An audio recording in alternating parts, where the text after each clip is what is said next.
नमस्कार. माझ्या अमलेश तांबे व्लॉग चॅनलमध्ये आपले सर्वांचे स्वागत. मागच्या व्हिडिओमध्ये आपण पाव नदीपर्यंत रस्त्याचं काम कुठपर्यंत झालंय हे बघितलं होतं. आज पाव नदीपासून पुढे नॅशनल हायवे 66 म्हणजे मुंबई गोवा हायवे त्याच्या कामाचं काय स्टेटस आहे आपण बघणार आहोत.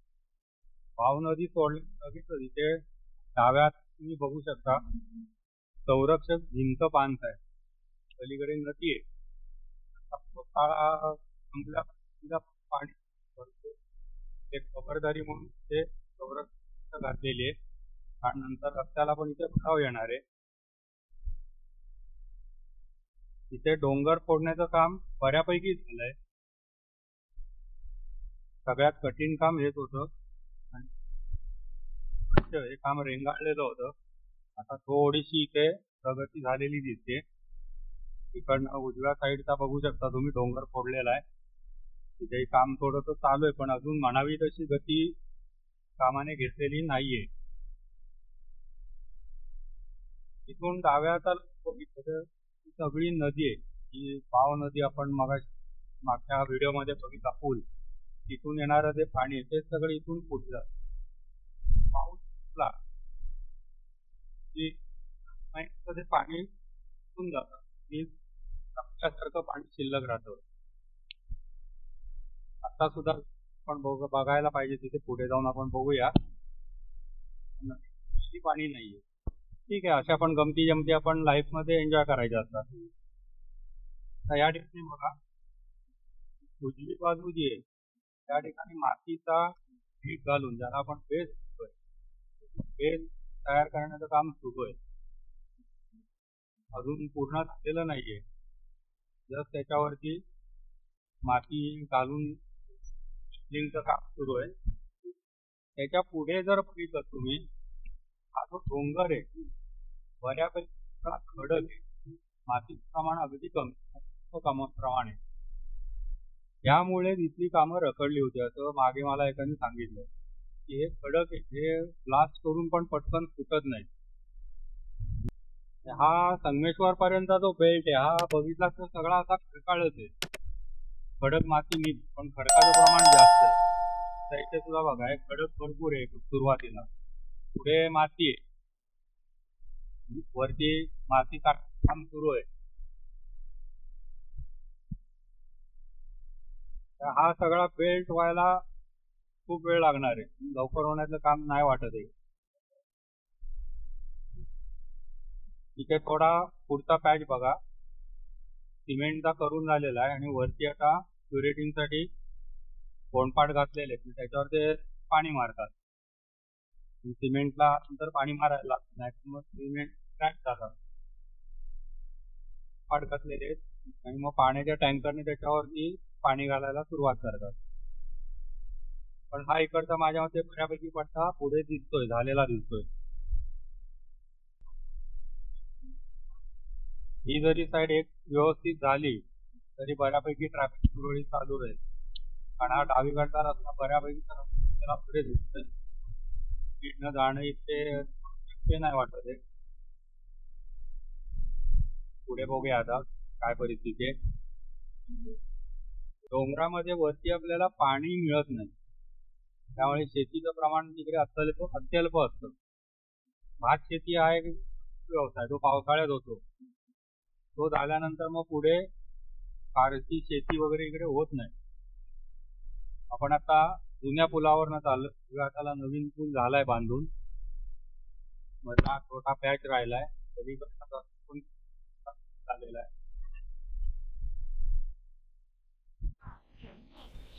वाटेत एका ठिकाणी रस्त्याला असे कट देण्याचं काम सुरू होतं. हे कट एवढ्यासाठीच दिले जातात की उन्हाळ्यामध्ये हीटमुळे सिमेंट गरम होते आणि थोडे एक्सपांड होते आणि हे जर कट दिलेले नसतील तर एक्सपांड झालेले सिमेंट वर येऊन तिथे फुटू शकते आणि असे फुटलेले सिमेंट अपघातास कारणीभूत ठरू शकते. त्यामुळे उन्हाळ्यामध्ये एक्सपान्शनला थोडा वाव मिळावा यासाठी ह्या रस्त्यांना उभे आडवे असे चिरे दिले जातात. ते चिरे देण्याचं काम ह्या मशीनद्वारे करण्यात येत होतं. थोडा वेळ ते बघून नंतर मग मी पुढे निघालो.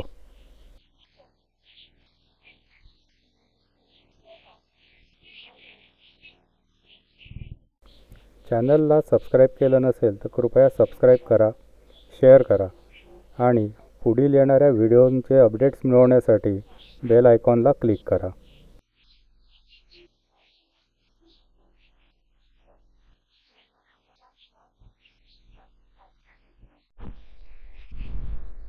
याच ठिकाणी बाजूला असलेली नदी बघण्याचा मोह आवरला नाही. सध्या थोडंफार पाणी या ठिकाणी दिसत होतं, पण अनेक ठिकाणी पाणी पूर्ण आटून नदीतले दगडगोटे वर दिसू लागले आहेत. पण जिथे आत्ता मी उभा होतो त्या ठिकाणी बऱ्यापैकी पाणी नदीला दिसत होतं.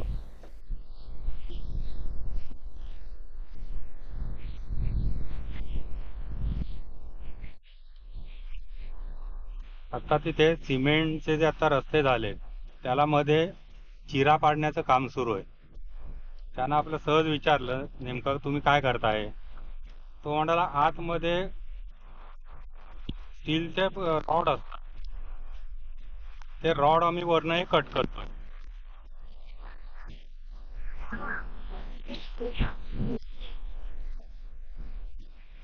हे रॉड कट करण्याचं काय मला काय कारण वगैरे समजलं त्यांना पण नीट सांगता येत नव्हतं. जर कोणाला अधिक माहिती असेल तर त्यांनी कमेंट बॉक्समध्ये टाईप सांगावी, सगळ्यांनाच समजेल. त्यांनी मला इथे जर तुम्ही बघितलं उजव्या हाताला तर रस्ता तयार झालाय. माझ्या मते तर तो ओपन सुद्धा होईल, डावी लेन होईल. पण आता डावी लेन पूर्ण म्हणजे 2 ट्रक गेले.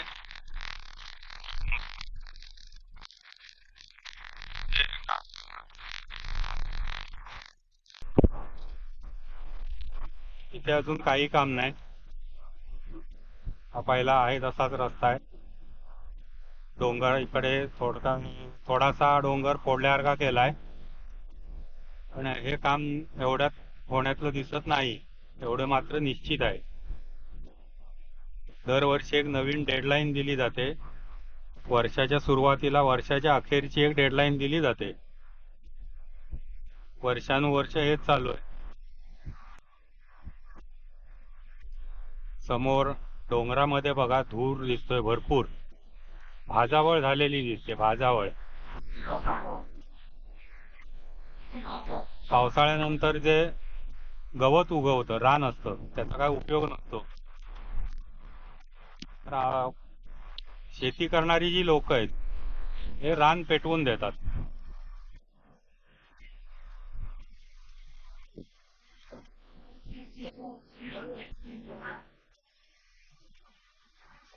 डावीकडचा जो रस्ता आहे त्या रस्त्याने तुम्ही निवळीकडे जाता. उजवा रस्ता आहे हा उक्षी वांद्री रोड असं म्हणतात. या रोडनी सुद्धा तुम्ही रत्नागिरी आणि गणपतीपुळ्याला जाऊ शकता. रत्नागिरीतनं 25 किलोमीटर आहे, जयगड 45 किलोमीटर आहे. डाव्या हाताने हातखंब्याला गेलात तर हातखंबा 17 किलोमीटर आहे. हा एक शॉर्टकट आहे. निसर्गाच्या सान्निध्यातनं पूर्ण रस्ता जातो आणि रोडला ट्रॅफिक एकदम कमी असते. ह्या रस्त्याने तुम्ही लवकर जाऊ शकता. तसंच आता ही जी रस्त्याची सगळी कामं सुरू आहेत रत्नागिरीत किंवा हायवेला, ही सगळी तुम्हाला इथनं टाळता येतील. तर उजव्या हाताला इथे हे छोटंसं रेस्टॉरंट टाईप आहे,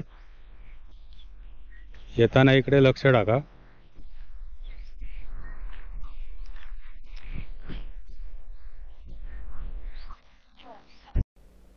संगमेश्वर बस स्टँड ते उक्षी फाटा हे अंतर 14 किलोमीटर आहे.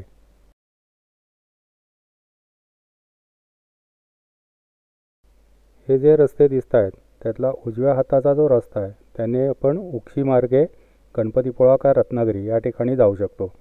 आणि डाव्या हाताचा जो रस्ता आहे तो निवळीकडे जातो, म्हणजे आत्ताचा आपला मुंबई गोवा नॅशनल हायवे. उक्षी रस्ता हा निसर्गाने नटलेला आहे, त्यामुळे निसर्ग पाहत पाहत आपण रत्नागिरी किंवा गणपतीपुळे याकडे इथून प्रयाण करू शकता.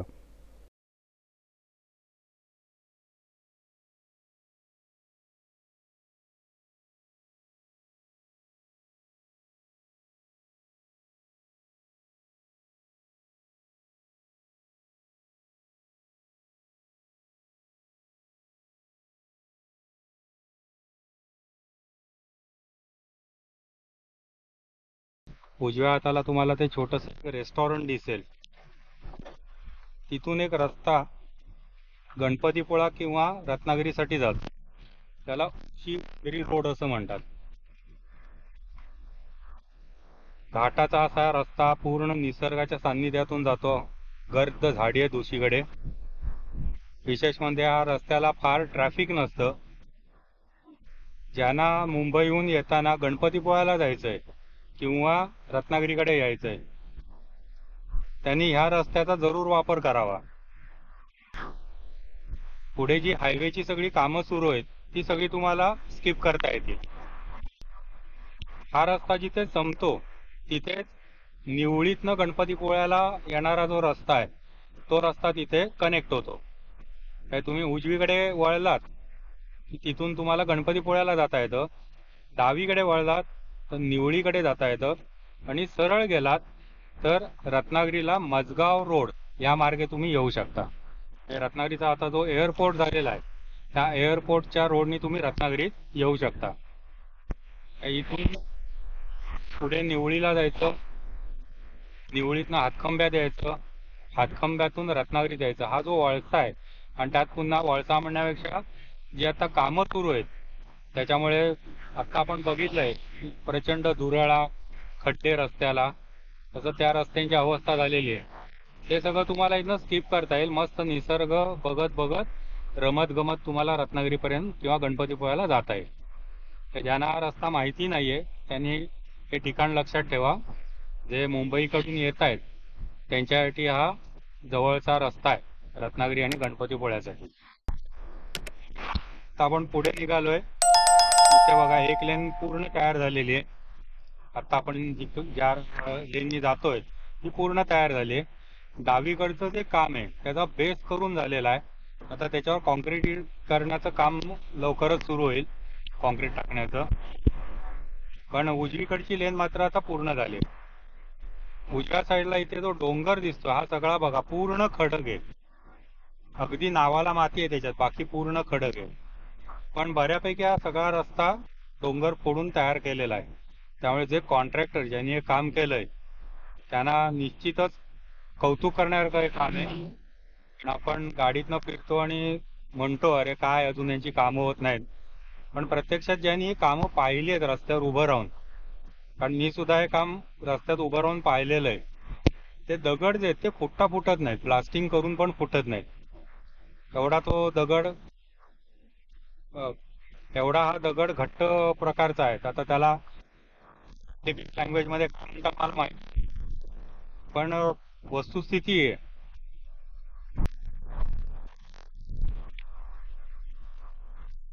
आता हे सगळे खडक फुटत नाहीत तोपर्यंत इथल्या रस्त्याचं काम पुढे चालू राहू शकत नाही. दोन्हीकडचं काम सुरू आहे खडक फोडण्याचं.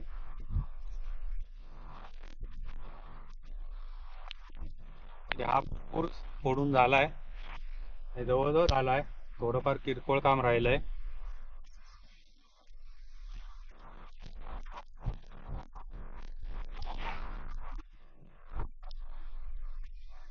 समोर डोंगरामध्ये जर लक्ष टाकलं तर छोटी छोटी गावं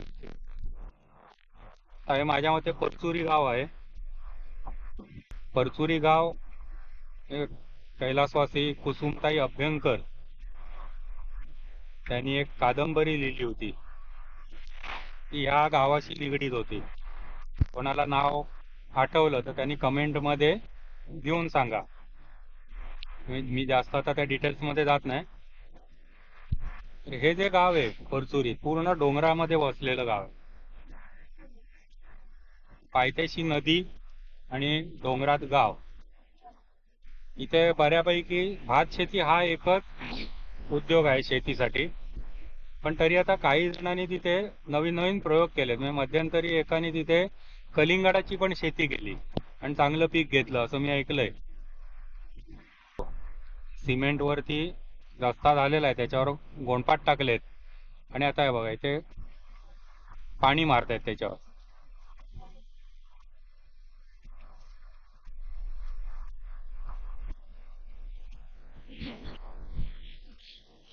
दिवसातनं 3 वेळेला हे पाणी मारतात असं मला एकाने सांगितलं.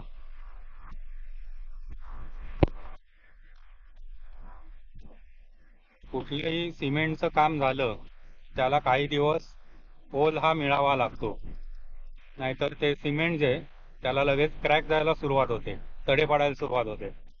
इथे सुद्धा तडे पडू नयेत ते त्यासाठी ही प्रोव्हिजन आहे. अर्थात मी मागच्या व्हिडिओमध्ये पण सांगितलं, आज परत सांगतो, टेम्परेचर एवढं जास्त आहे, आता 36 डिग्री टेम्परेचर तो इथे इंडिकेटरमध्ये दाखवतोय. हे पाणी मारल्यानंतर ते किती काळ त्याच्यावर तसंच राहत असेल ही शंकाच आहे एवढ्या उन्हामध्ये, आणि लगेच वाफ होऊन जात असणार आहे पाण्याची. पण म्हणायचं ना, हेही नसे थोडके. त्यामुळे आपले ते इमाने इतबारे त्यांना सांगितलंय पाणी होता, म्हणलं पाणी होत आहे. पाण्यावरनंच आता आणखीन एक थोडंसं मला आठवलं, थोडं विषयांतर. आपल्या घरी झाडं लावलेली असतात, सोसायटी असेल किंवा स्वतःचं घर असेल, दारात झाडं असतात. बऱ्याच जणांना मी बघितलं की दुपारी म्हणजे 4 वाजता 4:30 वाजता ते झाडात पाणी घालतात. माझं त्यांना असं सांगणं आहे, दुपारच्या वेळी पाणी घालू नका, इवन सकाळी सुद्धा पाणी घालू नका. याचं कारण असं आहे की जेव्हा ऊन तापायला सुरुवात होते त्या पाण्याचं पण लवकर होतं आणि पाणी वाफ बनून उडून जातं. त्या झाडांना जास्त पाणी मिळत नाही. तुम्ही भरपूर ओतता पाणी, पण ते झाडांपर्यंत तेवढं टिकत नाही. झाडांना पाणी घालायचं असेल तर संध्याकाळी ऊन कमी झाल्यानंतर, ज्या थोडी जमीन जी आहे ती थोडी थंड होते, त्यावेळेला झाडांना पाणी घालावं. ते अखंड रात्रभर जमिनीत राहतं आणि झाडांना त्याला मॅक्झिमम थोडं पाणी घेता येतं त्यातून. एक थोडंसं पाण्यावरून विषयांतर, पण हे सर्वांनी लक्षात ठेवा, शक्यतो सकाळचं किंवा दुपारचं पाणी घालू नका. इथे आता पुलाचं काम झालंय, 2 साईडचा रस्ता नुसतं लेवलिंग काय काय ठिकाणी थोडंफार करून ठेवलंय. आपण जातोय, हा जुनाच रस्ता आहे, अजून त्या रस्त्याने पुढे जातोय. उजव्या हाताला जर लक्ष टाकलं तर तुम्हाला सिमेंटचे भरपूर ट्रक उभे राहिलेले दिसतील. आता ही जी रस्त्याची कामं सुरू आहेत त्यांचा तिथे सिमेंटचा प्लांट आहे. इथेच ते सिमेंट मिक्सचर तयार करतात, या ट्रकामध्ये घेऊन नंतर जिथे रस्ता करायचा तिथे ते ट्रक जातात. बघा, भरपूर ट्रक उभे आहेत. उजव्या हाताला त्यांचा सिमेंटचा प्लांट आहे.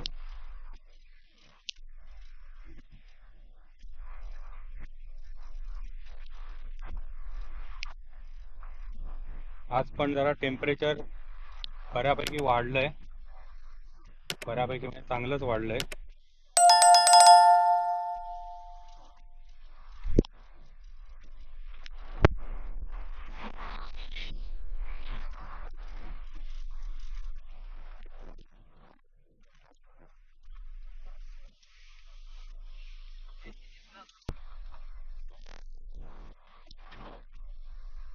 एक बाजू झालेली आहे करून, दुसऱ्या बाजूचं आता काम आता सुरुवात झालेली दिसते, जास्त काम झालेलं नाहीये.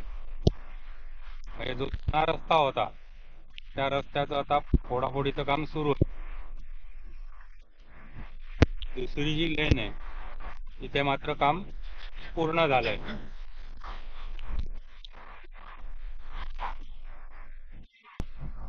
इकडे आता हा सगळा डोंगर अजून फोडायचा आहे, पुढचा सगळा डोंगर फोडायचा आहे. तोपर्यंत या जुन्या रस्त्यावर आपल्याला कंटिन्युअस जे इथे या प्रवासाचं बरोबर कौतुक आहे. किती पेशन्स ठेवायला लागत असतील ज्यांचं डेली ड्रायव्हिंग आहे, काहीशे किलोमीटर रोजचं चालवतात गाड्या.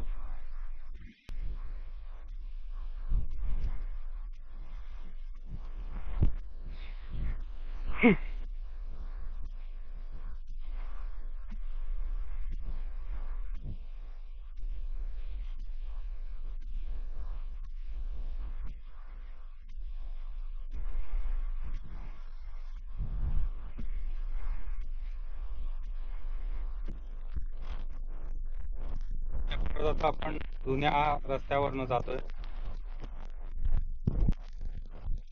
आज थोड्या रस्ता आहे.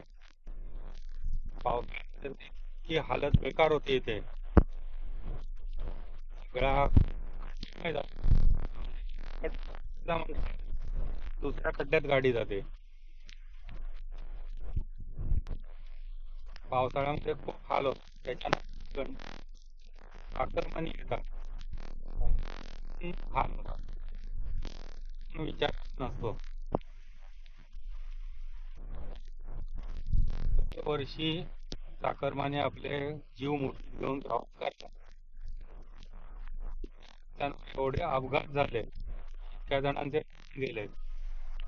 पण या बेसिक सुविधा आहेत तिकडे सुद्धा कोणी लक्ष देत नाही. आतापर्यंत जेवढा मी फिरलो आणि जिथे जिथे हायवेची कामं पाहिली, ती सगळीकडे कामं अशीच आहेत. म्हणजे एक थोडासा पॅच करायचा, पुढचं काम सोडून द्यायचं, त्याच्या पुढचं कुठलं तरी काम करायला घ्यायचं. तर बनवत का नाही प्रश्न आहे. त्यामुळे नवीन रस्ता मिळाला म्हणून थोडा स्पीड घ्यायला आता, आणि किलोमीटर वर पण अंतर होत नाही. समोर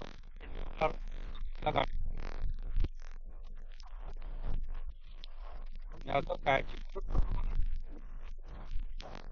का बनवले ते गोट आहे. मला पण काय उलगडले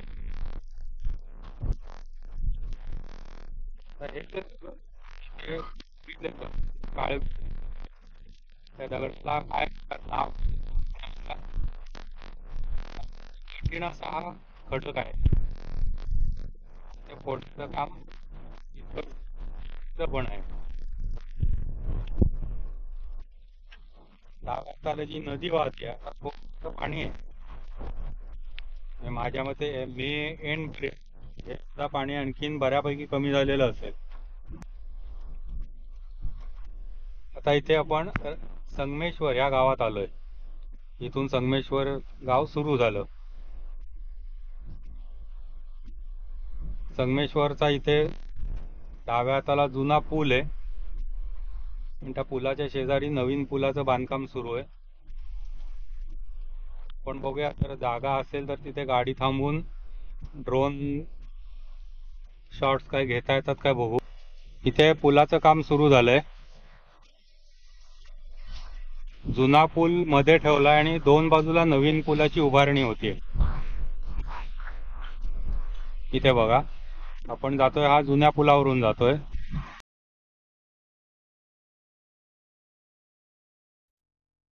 आणि दोन बाजूला हे नवीन पूल होत आहेत. पूल ओलांडून पुढे गेलं की उजव्या हाताला एक रस्ता होतो. या रस्त्याने तुम्ही देवरुखला जाऊ शकता. आणि इथेच उजव्या हाताला इथे झेंडे दिसत आहेत. इथे संगमेश्वरचा बस स्टँड आहे.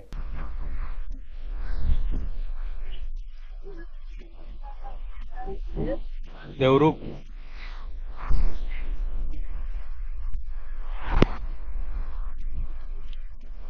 संगमेश्वरची ही वसाहत जर बघितली, हे गाव बघितलं,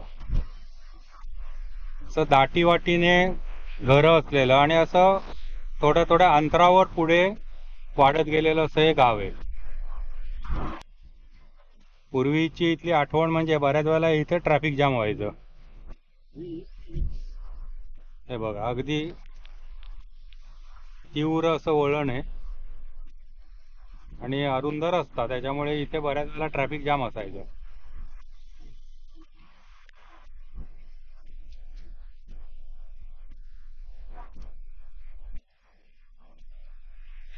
संगमेश्वरची पुढची हळूहळू एक्सटेंड झालेली वस्ती. आता इथे उजव्या हाताला बांधकाम सुरू आहे. आपण होणार आहे इथे. हा फूटपर्यंत जाईल माझ्या अंदाजाने.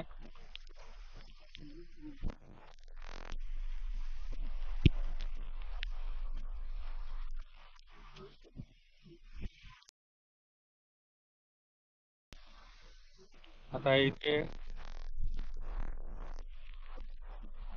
पैसापण हायस्कूल आणि ज्युनियर कॉलेज त्याची बिल्डिंग होती आणि आता अशी एकदम रस्त्यावर आल्यासारखी दिसते. पूर्वी असं पुढचं त्यांचं ग्राउंड वगैरे होतं. आता ती सगळी जागा त्यांची गेली आहे. त्यामुळे अशी एकदम ती रस्त्यावर आल्यासारखी दिसते.